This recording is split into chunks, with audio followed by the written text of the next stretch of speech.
Hey everybody, it's Charlie from Daily Motor. Today, we're out reviewing the 2021 Nissan Rogue.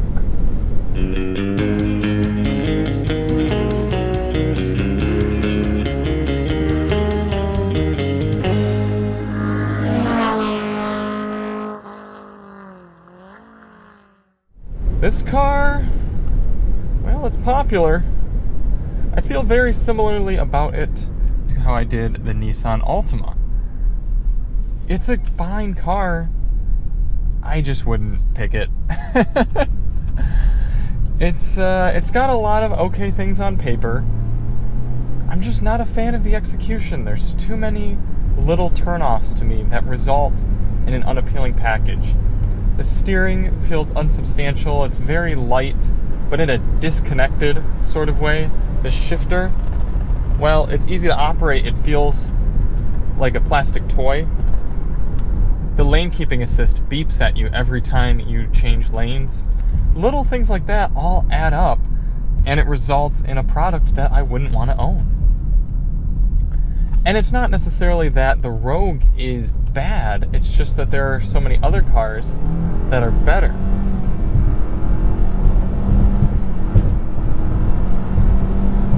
Something that actually doesn't really disappoint me about this front-wheel drive SL model is the powertrain.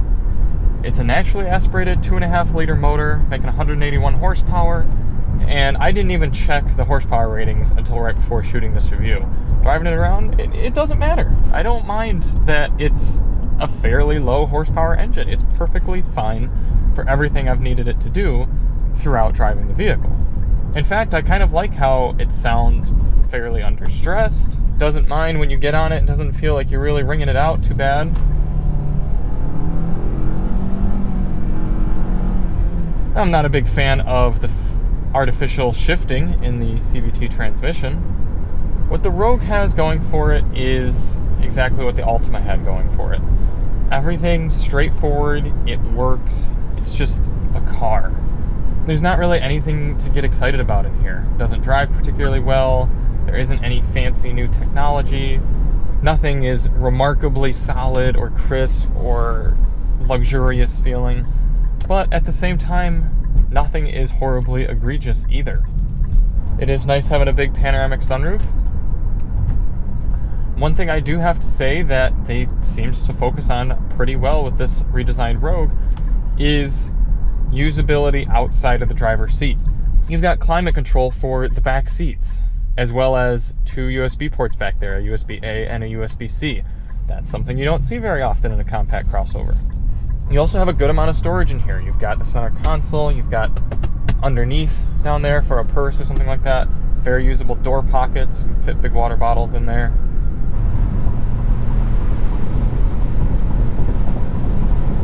Right there, you can see we went under that little overpass and the lights went out. It went into dark mode. Just going under, even on a perfectly bright sunny day like this, just going under an overpass triggers this thing into dark mode. Why wouldn't they have a delay in there? Like, okay, it's got to be dark for at least 10 seconds before you switch to night mode. Things like that really bother me. But if we set the active steering here, lane keeping assist, you hear that beep, and then it'll actually pilot itself quite well around corners. Not saying you can just sit with your hands off the wheel because it'll start to get mad at you, but if you're changing the climate control or the radio or you're eating something, you can set the cruise, maybe. Oh, it's really upset because it sees the speed limit's 55, so it's slowing us all the way down.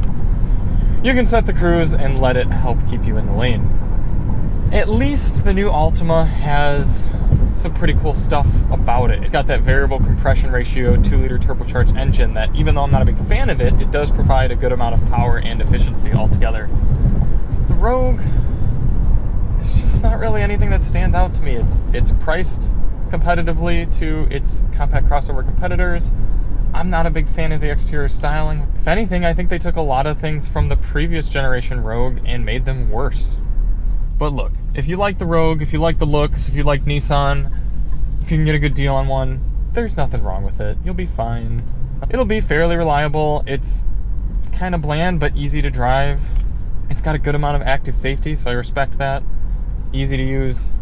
Infotainment screen. The gauge cluster does get cumbersome. Things like if you have it set on your, where are we here? Like the speed right here, digital speed readout, and then you turn the cruise control on, then it goes to the active cruise control screen.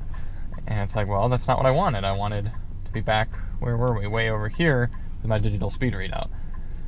So there's a lot going on in there. Not particularly a fan of that. The Bose sound system's okay. Check the link in the description if you want to see more on that. We've got a dedicated review. We've also got a dedicated review to the Rogue's highway fuel economy. It did okay.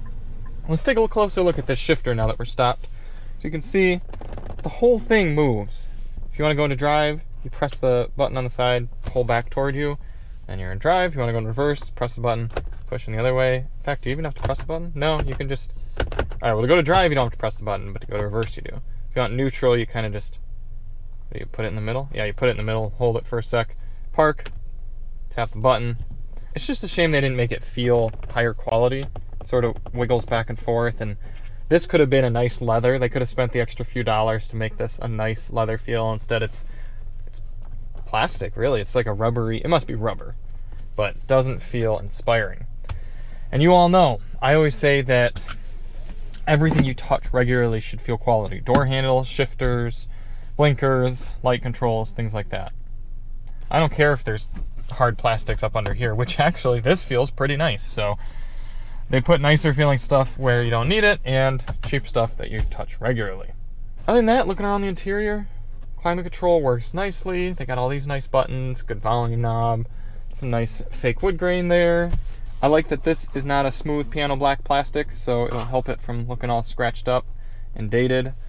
They got this deep, if a little small, center console with this split fold opening. Never really quite understood these openings, but whatever.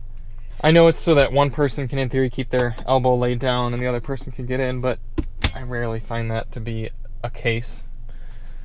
As I said earlier, very nice panoramic sunroof.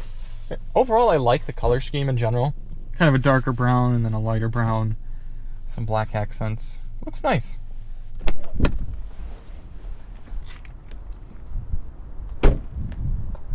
Hopping out, we're greeted with the Rogue's strange appearance. I'm not a big fan of it. I'm sure some people don't mind it, but I don't like how overly aggressive it looks. However, from about the mirror's back, I think it's very handsome. They did a cool job with the rear styling. It looks bold, yet well styled, not super aggressive. I like the Rogue lettering on the back.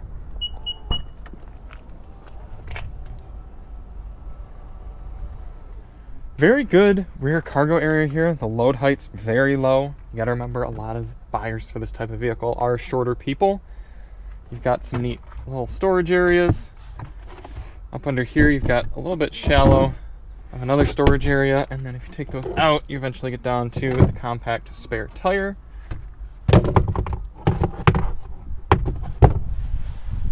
You can fold the rear seats from back here. Those flop right down. Really an impressive amount of rear cargo capacity and a pretty flat load surface. If you're getting bicycles in there, outdoor gear, anything like that, pretty good amount of space. You can't quite lay all the way down if you're 5'10", but if you put yourself at an angle, you could make it work. These seats take a decent amount of effort to flip back up. But again, back here, some of the best space in this class. You've got a ton of knee room, lots of headroom. I'm 5'10". I've got room everywhere. You've got little sunshades, which I find pretty cool. Again, in this class, if you had a young child back here, you want to keep the sun off them, or really any rear passenger that doesn't want sun on them, those can go up. You've got some storage in the door, flip down armrests, some hard cup holders. That's probably the best thing about the Rogue is from these seats backward. There's a lot of cargo space, a lot of room for the second row. So if that's something you're doing regularly with your compact crossover, bringing a lot of people and stuff, the Rogue is certainly worth a look. You've got your back seat climate control and the 2 USB ports and vents. A+ to the Rogue for the rear. So let us know if you're in the market for a 2021 Rogue. If you currently own a Rogue, what do you think about this new one? Do you prefer yours? Do you prefer this new one? Why and why not? Overall, I think actually it's kind of a cool looking vehicle. Everything except, I just don't like the front headlights. I wish they did something different with that. Other than that, I really like the stance of it. Thank you all so much for watching. If you want to see more on the Rogue, check the links in the description for our highway fuel economy test and our Bose sound system review. And we'll see you on the next one. I'm Charlie from Daily Motor, and as always, drive on.